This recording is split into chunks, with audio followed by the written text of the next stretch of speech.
Hi fans, welcome back. This is your wine coach Javy and Chef Gerry Castro. Today we're excited to showcase one of the most iconic families in the Napa Valley. Not only they have years of experience winemaking, but they also have so much respect for the land. They make sure that the land receives as much as it gives us. And Chef, for this iconic family, what are you pairing? I think good wine goes well with a really good paella. So I agree. today I'm gonna be doing a seafood and meat paella. And the ingredients that we have here, so we got Spanish chorizo, we got chicken. I use chicken thighs, boneless, skinless. You can use anything you like, and of course our paella pan. So I have extra virgin olive oil, Spanish for sure. And so what I wanna do, my technique about the chicken, is that I wanna start searing my chicken. You know, you've seen a lot of videos or a lot of different chefs that they start with a sofrito sauce, which I'm gonna be talking about later. So I wanna get my pan really nice and hot. And once it's nice and hot, I wanna go ahead and add my chicken. And like I said, I wanna sear, I wanna give like a quick sear the chicken. And once it's nice and seared, I'm gonna go ahead and add my chorizo. We're gonna be cooking this chicken for about 5 to 6 minutes or so. I don't wanna cook the chicken. I just wanna sear the chicken.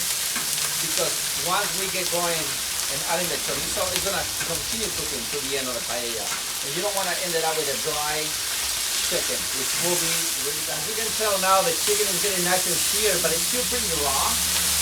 So at this point, I wanna go ahead and add my Spanish chorizo. Get that in the middle. And we're gonna do the same thing we did with the chicken. We're gonna sear it really nice. And the chicken and the chorizo start releasing all that flavor, right?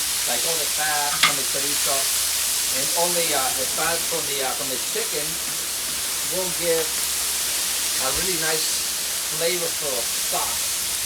And we're gonna start building our flavors to make the sofrito sauce. As you can tell now, we have our chorizo nice and seared as well. It's still pretty raw. And the next step, we're gonna do the most important thing on the paella, which is the sofrito sauce. Sofrito, it is onions and garlic. I got bell peppers here, then we got green bell peppers and red bell peppers. I like to use a combination of both because the red pepper gives the nice sweetness, and the green one gives kind of like a grassy, crunchy flavor, right? And then of course we got snow peas here, and I got rosemary that I want to be doing. So I'm gonna, at this point, I'm ready to start adding my onions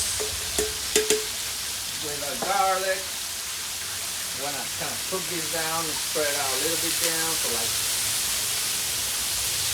a couple minutes or so. And this is going to be the most key part of the paella, making the sofrito sauce. The sofrito or the sofrito, which is onions, garlic, tomato, bell peppers, and you want to cook that down. Remember, cooking an onion, the longer you cook, you extract more flavor, it's getting sweeter. And that's what I really want. The tomato that I'm gonna be adding later on is gonna be very acidic. So you wanna have this combination of flavors of sweetness and acid, and at the end we're gonna add a little bit of salt. So now I'm gonna add my bell peppers, which is red and green. And to complement this, I want to go ahead and add these beautiful peas, raw, 100%. I want to sear them all the way. I want to add a little bit of my vegetables, but I'm going to be finishing it up later. So what I want to add contrast, and also I want to kind of fry them together. And I want to leave this to the end for garnish. All right, as you can tell now, we have beautiful colors here that we're building together in the pan. It already looks exciting. And so my next step to finish the last two ingredients that's gonna go in the sofrito sauce is gonna be a little bit of the paste. So now what I wanna do, I wanna fry this up real nice. I wanna make sure that I fry it really good so it releases all that flavor. It's not raw. even though it's going to be cooking later, but this is one of the techniques that I use.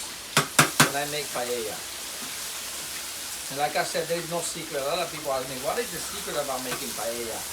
It's not such a secret. It's about technique. Cooking is all about technique. Timing, you gotta be patient. And this is one of the dishes that is really hard to make. Part of the reason is because at the end, the final product is gonna be delicious. But also, it's most important is the technique. And then now I'm gonna add my tomatoes. So this will complete my sofrito sauce, and this we're gonna cook it for about 10 minutes or so. Alright, so now as you can tell, the sofrito is pretty much done, right? So if I add anything right now, like all this burnt thing, it's not burning, but all the things that stick to the pan, that's flavor. That's what you want. So what I wanna do, since I'm cooking and drinking out a beautiful Chenin Blanc, I wanna go ahead and add a little bit of it.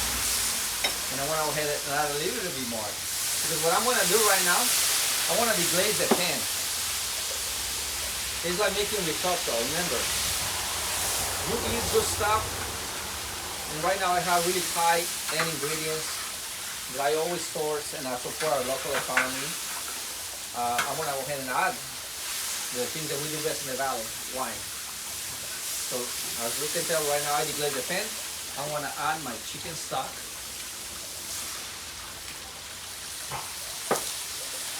And I'm gonna let this come to a simmer. And I'm gonna lower my heat a little bit down because this is too high right now. So I wanna just give it time to kind of release and deglaze the pan of the paella. Uy, sorry. I almost.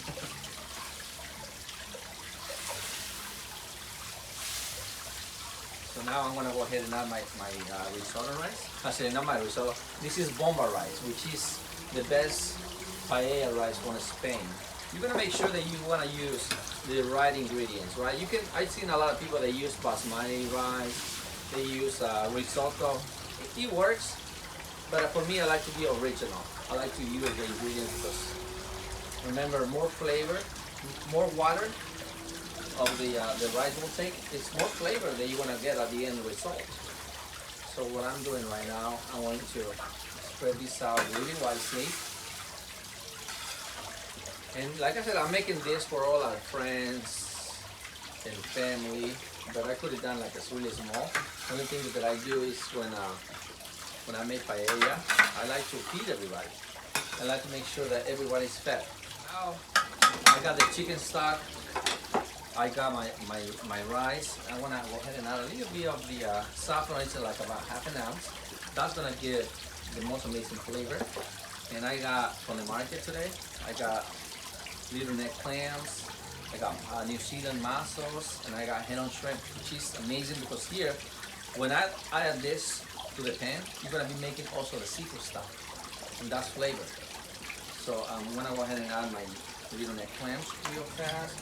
And you can place it as fancy as you want. You don't really have to make it like however. And you're gonna spread them out wisely because what it's gonna do, now we're gonna lower the heat, which is I already did. So it's gonna cook really, really, really slow. And you're gonna get the socarat, which is the suquette, is the burnt rice in the bottom. That is the most amazing thing to achieve when you make paella. And that is the hardest thing to do. So by doing that, you have to literally control your heat because you don't want to have it too high. You don't want to have it too low.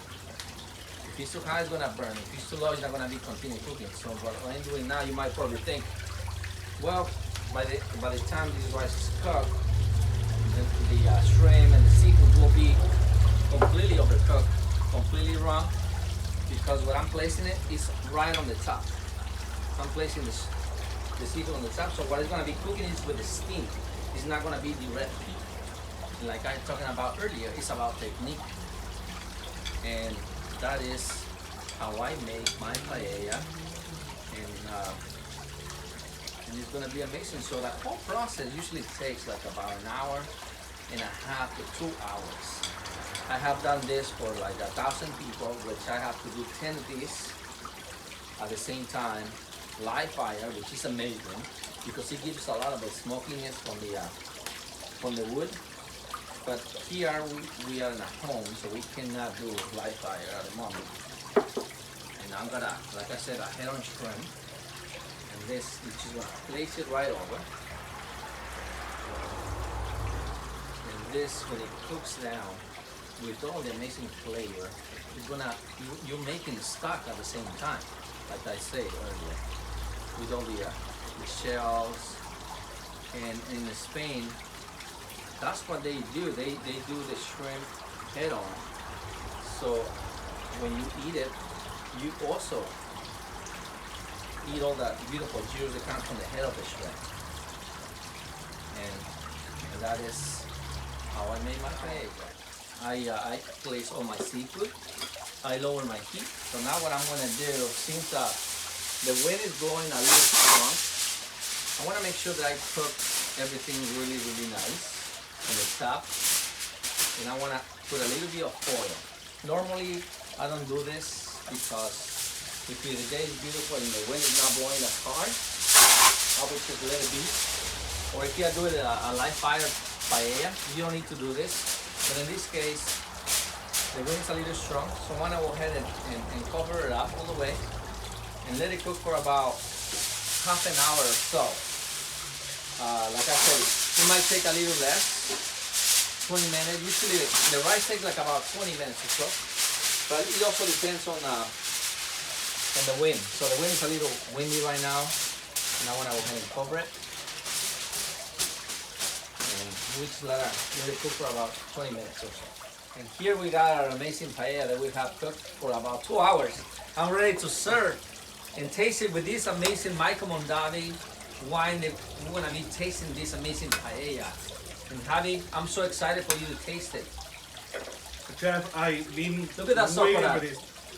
Look at these crispy colors. part. It's gonna be amazing with that The one. aromas. Oh my God, Chef. Oh.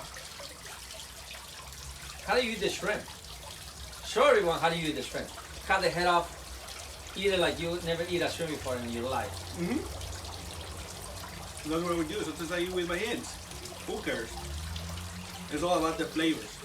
And this pairing is spectacular. This Cabernet Sauvignon from Napa Valley from the Michael Mondavi family pairs incredible with these dishes because there's so many different layers. There is the pork, there is the seafood, there is the tomato sauce, there is the chorizo. parsley, chorizo. I just think that this amazing dish, it pairs really well with this Atlas steak, Cabernet Sauvignon. It's dreamy. It's amazing. It goes, It's a party in my mouth right now. It just literally melts in over your palate. The Enhance fruit it. power, the Integrate. volcanic soil, you can literally taste it. And that's what you want. When you're drinking beautiful wine, delicious food, you want one to each other, integrate, balance, and make that experience to 100%. Chef, I so wish that you can actually smell and taste this amazing dish with this amazing wine. I know some of our friends are going to, Chef. Absolutely. And for that, we thank you. We're gonna share. You are the best. You are the master of the paella. Cheers. Thank you, Michael Mondavi, Jay Brunner, for sharing this amazing wine with us. To the world, thank you so much. I'm Chef Gerry Castro. Your wine coach, Javy. Thank you. Ciao.